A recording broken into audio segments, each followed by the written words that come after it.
Assalamualaikum warahmatullahi wabarakatuh. Dalam tata cara salat, ada satu istilah yang sebenarnya cukup sering disebut, namun tidak semua orang benar-benar memahami maknanya, yaitu sutrah. Sutrah adalah benda apapun yang diletakkan di depan orang yang sedang salat, berfungsi sebagai pembatas agar tidak ada yang melintas di depannya. Tujuannya sederhana, menjaga kekhusyukan dan membatasi ruang antara orang yang salat dengan lingkungan di sekitarnya. Secara bahasa, kata sutrah berasal dari makna menutupi atau menghalangi. Sementara menurut istilah fikih, sutrah adalah pembatas yang ditempatkan di depan orang yang salat agar tidak ada orang lewat secara langsung di hadapannya.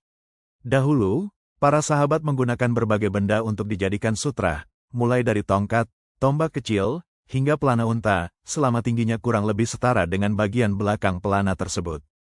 Penggunaan sutrah bukan sekadar kebiasaan, tetapi disyariatkan berdasarkan hadits Nabi Shallallahu Alaihi Wasallam.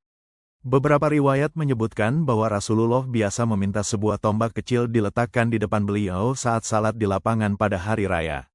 Beliau juga mengingatkan para sahabat agar tidak membiarkan siapapun lewat tepat di depan mereka ketika sedang salat. Jika seseorang tetap memaksa melintas, Rasulullah memerintahkan untuk mencegahnya, karena di depannya ada setan yang membisiki. Dalam riwayat lain, ketika ditanya tentang sutrah, Rasulullah menyebutkan bahwa besaran sutrah minimal adalah setinggi bagian belakang pelana unta. Artinya, ukuran sutrah tidak harus besar, tetapi cukup tampak sebagai batas antara orang yang salat dengan area di depannya. Lalu bagaimana hukumnya? Apakah wajib, atau hanya sunnah? Para ulama memiliki pandangan yang berbeda. Sebagian ulama seperti Asy-Syaukani dan Al-Albani menilai sutrah bersifat wajib, karena adanya perintah dalam hadits Nabi yang menunjukkan anjuran yang kuat. Menurut mereka, orang yang salat tanpa sutrah berarti meninggalkan sesuatu yang diwajibkan oleh syariat. Namun mayoritas ulama dari 4 mazhab, Hanafi, Maliki, Syafi'i, dan Hanbali, berpendapat bahwa penggunaan sutrah hukumnya sunnah. Mereka menegaskan bahwa sutrah sangat dianjurkan, tetapi tidak sampai wajib. Jika seseorang salat tanpa sutrah dalam kondisi aman dari orang yang lewat, salatnya tetap sah. Pendapat ini juga diperkuat oleh banyak ulama kontemporer, di antaranya Syekh Ibn Baz dan Syekh Utsaimin.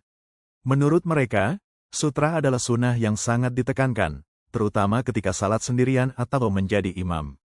Adapun makmum tidak membutuhkan sutrah, karena sutrah imam berlaku bagi semua makmum di belakangnya.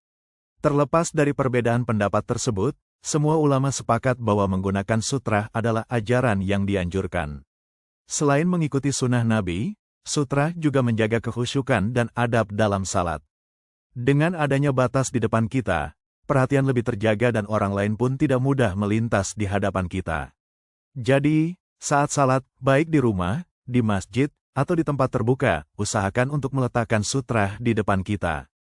Tidak harus benda khusus, bisa tiang, kursi, tas, atau apapun yang tampak sebagai pembatas. Semoga penjelasan ini membantu kita memahami pentingnya sutrah dalam ibadah salat. Wallahu a'lam. Wassalamualaikum warahmatullahi wabarakatuh. Sampai jumpa di video berikutnya.